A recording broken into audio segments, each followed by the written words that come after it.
You are tuned in to a CS Podcast exclusive presented by NFLDraftBible.com.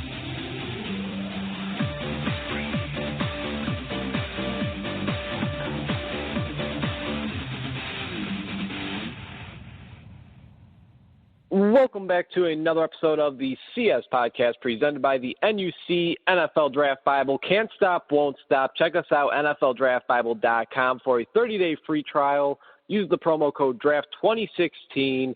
As always, I am your host, Chris Shanafel, and joining the show now is Doug Moore, who covers the New England Patriots for Scout.com and PatsPulpit.com. He also has his own podcast called Overtime Ireland. And this week they'll have none other than ESPN's NFL reporter, Field Yates, on the show. So be on the lookout for that. Anyways, Doug, we really appreciate you taking some time out of your schedule this afternoon. We'll get right into it. Of course, the Patriots kicked off the preseason by defeating the New Orleans Saints 34-22. Give us your overall thoughts on the game and a couple of players that really stood out to you. Yeah, no, so, I mean, it was a pretty decent performance overall. Obviously, it's good to see a win, but I think more so you look for in the preseason player development and see who stands out. Obviously looking at the quarterback, Jimmy Garoppolo, he's looking to, take over for Tom Brady for the first 4 weeks with his suspension. He looked all right. I don't think he blew anybody away. I don't think he did really that bad either. It'll be interesting to see, if he can make some better throws and if he can do well in the pocket. Obviously some offensive line issues as well, and he was without some of the big playmakers like Rob Gronkowski, Julian Edelman, Deion Lewis. So that's also something to keep in mind. A couple other guys, obviously Malcolm Mitchell was a guy who was doing really well, obviously, before he went down with that elbow injury, and sounds like we've gotten some good news about him with his elbow. He may only be out a couple of weeks, maybe 4 to 6 weeks actually, so it's good news considering what could have happened. A couple other guys, there were some guys, I think it was D'Angelo Bentley who had a great interception in the end zone, and just did really well. And he's a guy I've seen in practice who stood out. He's done pretty well, holding himself well in one-on-one drills and also in 11-on-11s. There are just a lot of good players out there. I think another guy, Joe Thuney, their third-round pick out of, I believe it was either Wisconsin or Nebraska. I can't remember which one, but he has been taking some reps at left guard to be exact, and I think he held himself pretty well also in that game. Obviously, the Saints had some young players up front that could have caused some damage, and he did pretty well. So those are some of the guys I looked at and I thought did pretty well considering. Okay, and obviously, other than Tom Brady, I mean, Jimmy Garoppolo has been the focus on the New England Patriots all offseason long, all training camp long. As you said, wasn't a great game, but not bad by any means. 11 of 18 completed passes, 168 yards.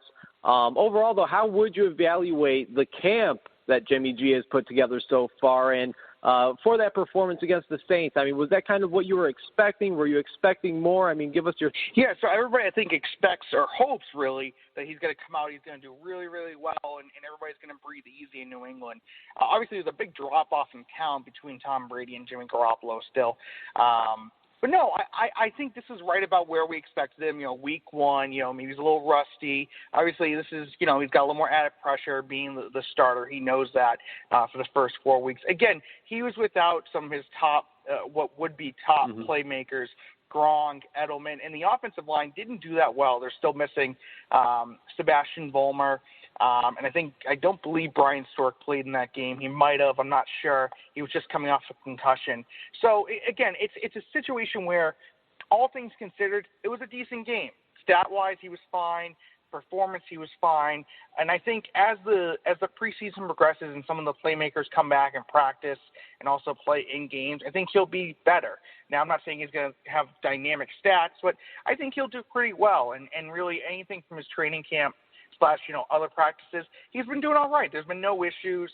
But again, I don't think that realistically we should expect him to come in and throw for 300 yards and 3 touchdowns every game. He's going to be more so of a guy that they're going to lean on a little bit, but they might lean more on their running back situation, to try and take the pressure off him. This is a big situation for him first 4 weeks of the season. So he's done well so far, I think, considering, and I continue to think he'll be fine, but I wouldn't expect him to be some sort of superstar right out of the bat. Okay, and speaking of the running back situation, Doug, let's make the transition right now. I mean, Deion Lewis was having himself a hell of a season until he went down with an ACL injury last year. Tyler Gaffney had himself a nice game against the Saints last week, and by the looks of a couple of your tweets, Doug, I mean, LeGarrette Blount isn't guaranteed a spot on this roster. Sounds like it'll really be a running back by committee type of deal, but who exactly should we expect to see in the backfield come week one against the Cardinals? Yeah, it's definitely a situation to monitor. I mean, we've seen LeGarrette Blount. He was with the team a couple years ago. He left, he went to the Steelers. Then he got released. He came back. He's coming off a hip injury that he didn't need surgery for. He's come back. He looks a little slimmer in camp. He did well for himself. But I think the thing is that the contract that he signed, a 1-year, $1 million contract, is not something that's going to guarantee him a roster spot. And if there's a guy like Tyler Gaffney, who the Patriots love and have unfortunately had to deal with some injury problems with him, if he can stay healthy, I think he has a real shot at taking Blunt's spot. I think he's an adequate in certain situations. Obviously, he was very productive at Stanford. So I think this will be a situation where Blount isn't guaranteed a spot, like you said, and Gaffney could be challenging him. And then there are some other guys, obviously. Deion Lewis hasn't practiced yet. He's still coming back from ACL surgery. And it's obviously something to be a little worried about. But, the Patriots have consistently said that they're not concerned about him for week one. Some other guys to keep in mind, James White, he could be fighting for a roster spot too with someone who like DJ Foster, who I think offers more in the game than White does, as we don't see him do a lot in pass protection or in the run game. So that's another guy to keep in mind, and another competition. They have Brandon Bolden, who is a key special teamer. I don't think he's going anywhere either. So it's definitely a fluid situation where the Patriots are not afraid to make some bold moves and to rely on guys that maybe unproven, but they believe in. So it's definitely a situation to monitor. But, there's not a lot guaranteed right now. So it's going to be something that could change in a blink of an eye. You guys are tuned into the CS podcast presented by NFLDraftBible.com. I'm Chris Shanafelt. We're chatting with Doug Moore at DMooreNFL. And really a must follow on Twitter to not only stay on the pulse for the New England Patriots, but the NFL as a whole. I mean, Doug does a fantastic job. And, Doug, let's now focus on the defensive side of the ball. Rob Ninkovich went down with a torn triceps last week and is expected to miss 4 or 5 weeks. Well, here he was yesterday, 5-6 days after the injury, and he returns to practice with his helmet. I saw a stat that Ninkovich is one of 3 players to record at least 350 tackles and 40 sacks since 2010. I know that they have depth at the position, but how much of an impact can this injury have on the defense if Ninkovich isn't there to start by the start of the season? Yeah, definitely encouraging sign that he was there yesterday. Wasn't even wearing a non-contact jersey. He did come off the field and did some conditioning on the side when they went to team practices. So he's not back all the way. I don't think anybody would expect that, but it's still a really good sign that he was even on the field to begin with. But yeah, I think this injury does a lot more to their inside linebacking core than it is their outside rush edge sort of players, because they were actually earlier in the offseason, they were using him in their inside linebacking core, practicing on some rundowns. And he could have been that guy who could be there on early downs potentially inside, because they don't have a lot of depth behind Dante Hightower. So they have Ramon Humber, they have Landon Roberts, but really those are guys that I don't think are ready to start yet if anything were to happen to Hightower. So I think this says a lot more about their inside linebacking than their outside. They have guys. They have Geno Grissom. They have Chris Long. They have Jamal Sheard. I think they're well equipped on the outside, where we've seen Ninkovich play a lot. But I think, and I wrote about this yesterday, I think it says a lot more about their linebacking, inside linebacking depth, if he can't play, because he was sort of that emergency guy for them. And I think that would put them in a worse spot than they already were to begin with.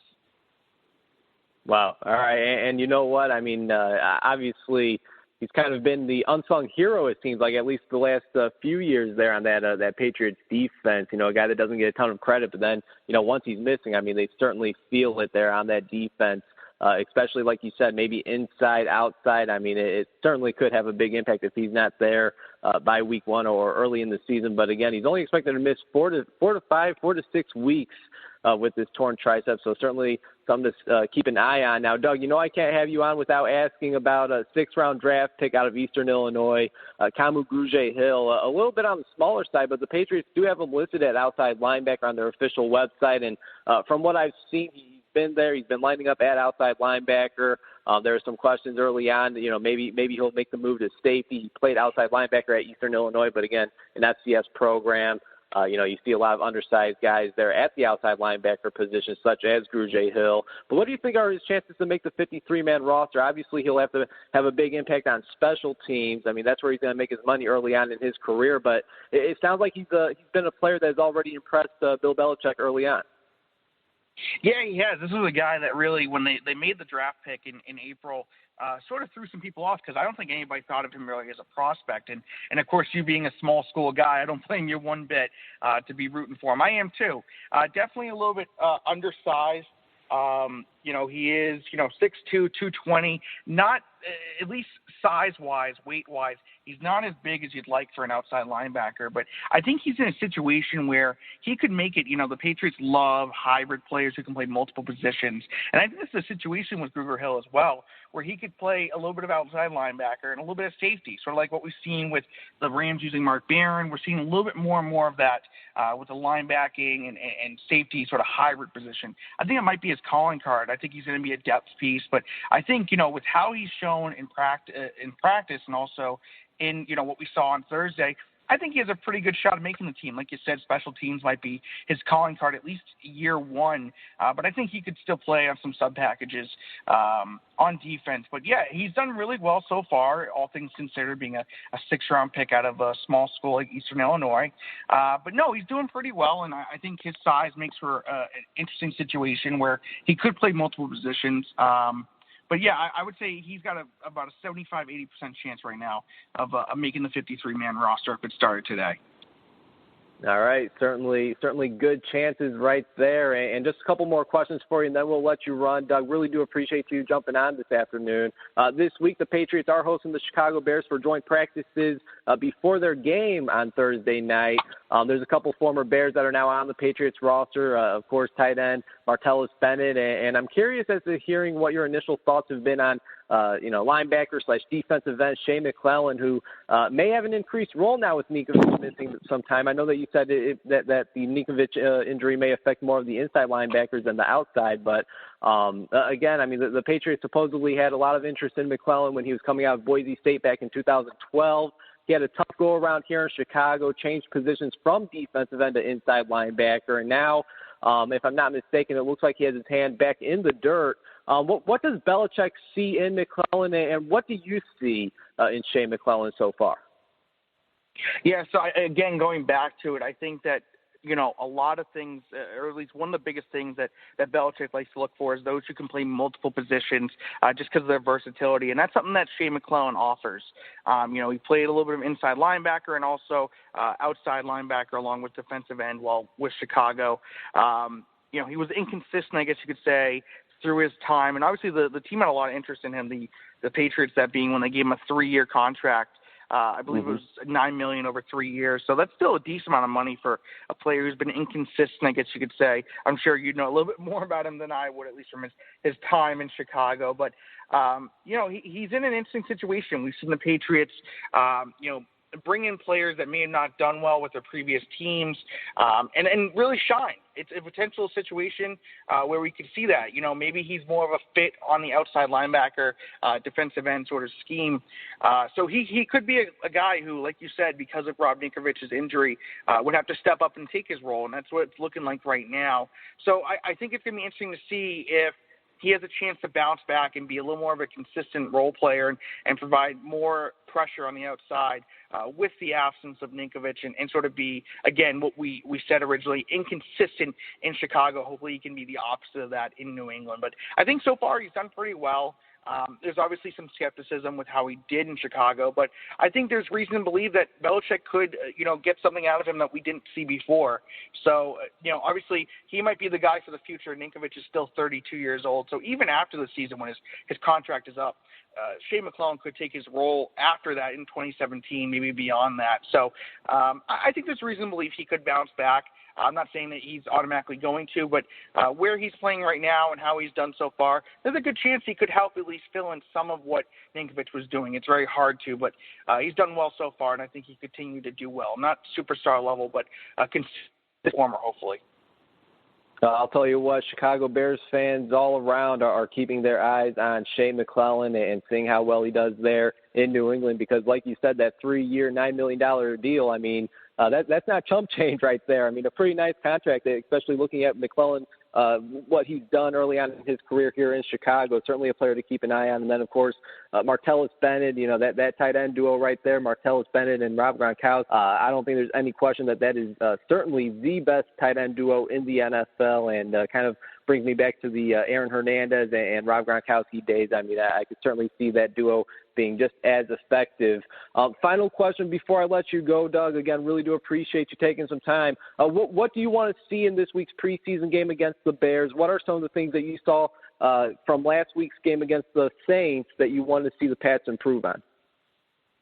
Yeah, so one of the things that, like I mentioned earlier, that still concerns me a little bit is their consistency on the offensive line. We had Nate Solder, who I think didn't do that well in Week 1 preseason-wise. Now, granted, he's coming back from an injury, but I think he let up a couple of bad sacks or pressures that you really don't want to see from a guy that you want to protect Tom Brady with at your left tackle.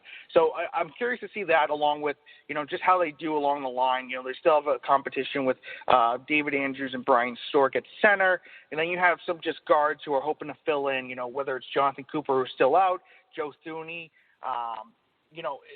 someone like Trey Jackson, Josh Klein. There's just a lot of players that it's trying to figure out what combination works best, and they did that a lot last season, just a lot of different combos and hopefully trying to find the right one. And then I think when Vollmer comes back off the PUP, we can take a guy like Marcus Cannon, put him back in swing tackle, which still isn't ideal, but it's better than having him starting every week. I would definitely like to see a little more offensive line consistency. That's one thing that the Patriots are going to need this season if they want to be better on offense. Other than that, it's really just seeing, who steps up, wide receiver. Because, I think Julian Edelman will be back. He might play Week 2. He may not. But then we saw Malcolm Mitchell go down. Danny Amendola is still on the PUP list. So could someone like Aaron Dobson finally step up, be someone who they can believe in a little bit more? DeAndre Carter is another guy I'm looking at. Devin Lucien. Nate Washington hasn't played yet. So I think really it's offensively we're trying to figure it out right now. I think their secondary is really good. I think they have some good young pieces with Malcolm Butler, Logan Ryan, and, even Cyrus Jones now, and obviously Devin McCourty and Patrick Chung. So I don't think their secondary is an issue. Maybe their defensive line, maybe looking at who's going to – they kept swapping out their defensive tackles, so figuring out what the better combo is. But I think it's just more so there's not a lot to be concerned about. But if I had to say one thing, it's probably their offensive line and seeing how well they can perform with hopefully a more healthy unit. All right. Well, hey, Doug, we really appreciate the insight. I mean, a fantastic job. You do some fantastic work. Like I said, a must follow on Twitter at DMoreNFL. Not only do you have the pulse on the New England Patriots, but all things NFL. Really do appreciate it. Before I let you go ahead and, just tell the listeners where we could find your work. I mean, you do fantastic work in a number of different outlets. Yeah, maybe too many. So I write over at Pat's Pulpit, the SB Nation Patriots blog, and then also on Scout for the Patriots. And I write some fantasy football on the side, Gridiron Experts, eDraft Sports, Inside the Pylon, which does a lot of great work, not just fantasy football related. And I also have my podcast as well, Overtime Island. And like you said, we do have Field Yates on this week, which is going to be exciting. But there's never going to be a shortage on places to look for my work. You'll probably find it on any site you can because I'm like the James Franco of writers. I find new places to write for every week. So there's no shortage, and obviously on Twitter at DMoreNFL, which I tweet too much about. Hey, I love it. Keep it up. Keep up the great work, and hopefully we'll have you on again very soon. Really appreciate it, Doug. Thanks. Not a problem. Thanks for having me on. I look forward to down the line. Absolutely. There he goes, Doug Moore. Again, follow him on Twitter at DMoreNFL. You heard where you could find his work at. A fantastic follow, not only on all things New England Patriots and really brought some great insight here on the CS podcast, but all things NFL at DMoreNFL. You guys can follow me on Twitter at Chris Shanafelt. Special thanks again for Doug Moore giving us a call in this afternoon. Be sure to check us out, NFLDraftBible.com. You could use the 30-day free promo code DRAFT2016. We've been all over the nation covering NFL training camps. Last week I was over in Philadelphia covering the Eagles, Jersey covering the Giants. They were just out. Rick, Mike, and Sam were out, covering the Pittsburgh Steelers. So, again, NFLDraftBible.com. You guys do not want to miss any of the content. Some great content, great interviews going out over there. Draft 2016 for a 30-day free promo code.